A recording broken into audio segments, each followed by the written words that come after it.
texture ng boses mo. Kumbaga yung tinatawag nila sa Renz na mga ganyang boses, ang pogi ng boses, kasi pogi mo at kasi pogi. Ayan. Okay naman po, nakakaba konti.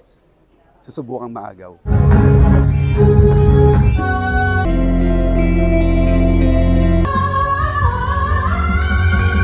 Konting control lang. Kasi masyado na siyang bumuka.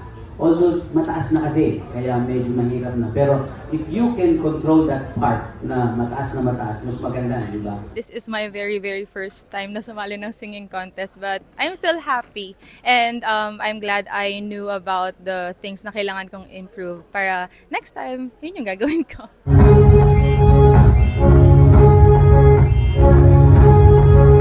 Congratulations, Lance! Ikaw ang hahamon sa kampiyon ngayon!